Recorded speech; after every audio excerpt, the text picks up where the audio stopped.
This is a Pirates of the Land song. It's also traditional. And what's kind of interesting to me about it is that I live in a town called Kenmore. I've lived there for the last several years. And it's north of Seattle, and if you drive through it, which is what most people do, you'll think that it's some bedroom town of the 1950s or 1960s with your usual allotment of strip malls and bullshit. And it's actually quite a bit older than that. It's 110 years old this year. And it was a mill town founded to mill all the lumber that they were milling up there. And the reason it survived once all the trees were cut down and the second clearing was done and the mill started to have a lot less business is because by that time it was Prohibition. And Kenmore was on the only improved road north of Seattle. You would head north on the red brick road from Seattle to Kenmore, and then to Bothell, and then to Everett. And because it had been clear-cut, let me back up a little bit. Because it was where it was far enough away from Seattle that the Treasury boys could ignore it most of the time. And what you may not know is that alcohol, tobacco, and firearms used to be part of the Treasury. And since it had been clear-cut, and there was only one road, they could see you coming from quite a distance. So there was one speakeasy in particular that was known as the Blind Pig. And what's funny about that is blind pig is another word for speakeasy.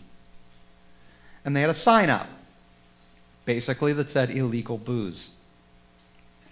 Everybody knew, no one was fooled. Let's see the revenuers coming up the red brick road. They'd dump everything in the lake. The lake would smell funny. They'd have a lot of funny barrels, but that's not evidentiary. At least not enough. So they'd come speeding up Victory Boulevard and end up with nothing. And there were between 30 and 50 speakeasies in Kenmore as it became famous for country dining, by which, of course, everyone means country drinking. So from mills to stills. Yeah, mills to stills. That's good. I like that. The reason it stuck around after that is because some of the places were actually serving food. And it actually did become country dining after a while. But it was a hopping little party town. And most of the people who are from there desperately try to forget that. And I think that's bullshit. I love that Seattle was saved by prostitution. I love that Kenmore was saved by illegal booze. But I'm a supervillain. What do you expect? This is a song called Paddy Murphy. And people may have heard it, but not many people really pay attention to lyrics because they don't know that Paddy Murphy was a fine, upstanding bootlegger.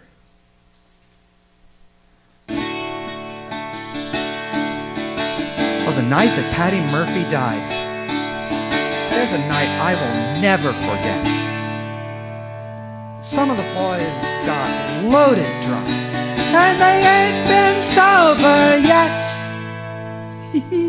Well, as long as a bottle was passed around, everyone felt pretty okay.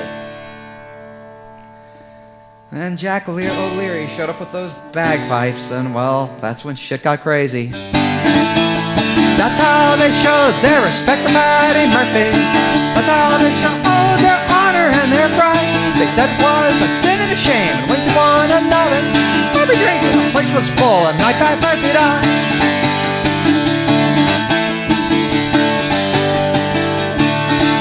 Miss Murphy sat in the corner, pouring out her grief. Kelly and his gang came barreling down the street.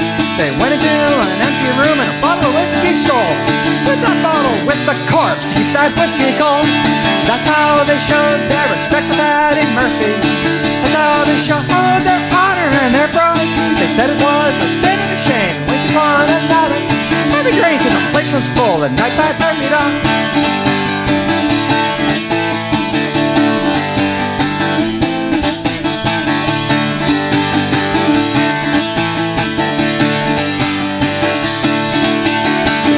In the morning, after emptying their jug, Joy rose up the icebox lid to see poor Paddy's mug. We fixed the clock so Mrs. Murphy couldn't tell the time.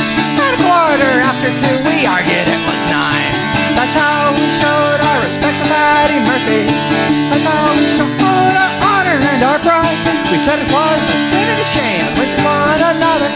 Every drink in the place was full, the night Paddy Murphy died.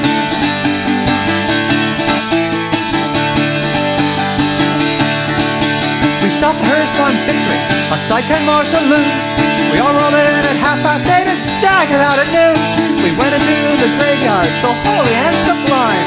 But when we got there, we left the cards behind. That's how we showed our respect for Paddy Murphy. That's how we showed our honor and our pride. Said it was a sin and a shame, and went to one another. Every drink in the place was full, the night Paddy Murphy died.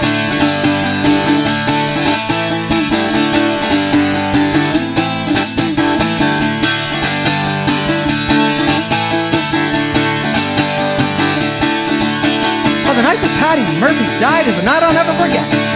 Some of the girls got loaded, drunk, and we ain't been sober yet. As long as the bottle was passed around, every man was feeling gay. A lyric came with a pipe, the music for the play. That's how we showed our respect to Paddy Murphy. That's how we showed our honor and our pride. We said it was a sin and a shame, and we did one another. Every drink in the place was full, the night Paddy Murphy died. Oh, every drink in the place was full, the night Paddy Murphy died. Died. My God, you can fit a lot of scotch in a coffin.